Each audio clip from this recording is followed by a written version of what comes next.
ایک جنگل میں ایک چلاک لومڑی رہا کرتی تھی۔ وہ اپنی چلاکی کے باعث جنگل کے دوسرے جانوروں سے ہمیشہ فائدہ اٹھانے کی کوشش کرتی۔ ایک دن اس نے سنا کہ قریبی گاؤں میں ایک بوڑھی ساس رہتی ہے جو بہت مہمان نواز اور سادہ دل تھی۔ لومڑی نے سوچا کہ کیوں نہ اس سادہ لو ساس سے کچھ فائدہ اٹھا لیا جائے۔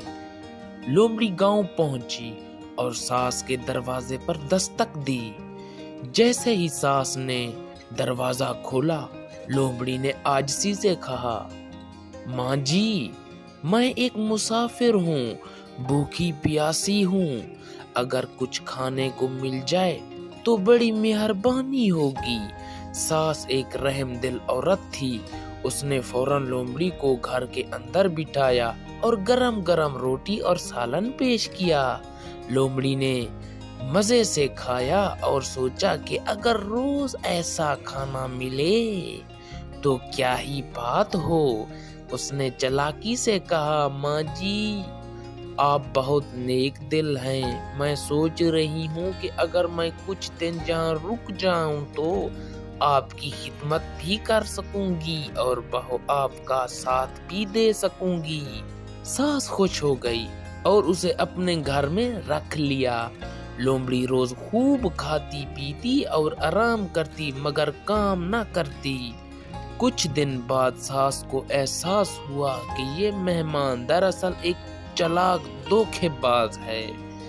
ایک دن ساس نے ایک ترکیب سوچی۔ اس نے لومڑی سے کہا، بیٹی، میں تم سے بہت خوش ہوں، میں چاہتی ہوں کہ تم میرے لیے جنگل سے کچھ لکڑیاں لے آؤ تاکہ ہم مل کر مزید کھانا پکا سکیں۔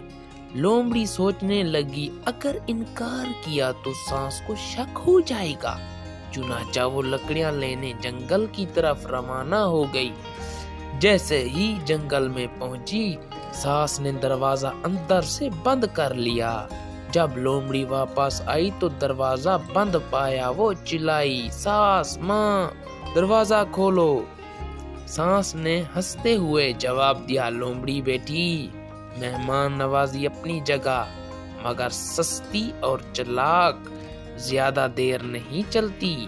جا اب اپنی چلاکی سے ہی کھانے کا بندوبست کر۔ لومڑی نے ساس کو منانے کی بہت کوشش کی مگر ساس نے دروازہ نہ کھولا۔ آخر کار لومڑی کو خالی پیٹ جنگل لوٹنا پڑا۔ اسے احساس ہوا کہ چلاکی ہمیشہ کام نہیں آتی، کبھی نہ کبھی محنت بھی کرنی پڑتی ہے، جس کا سبق لالچ اور دوسروں کی مہربانی کا ناجائز فائدہ اٹھانے والے لوگ زیادہ دیر تک کامیاب نہیں ہو رہتے۔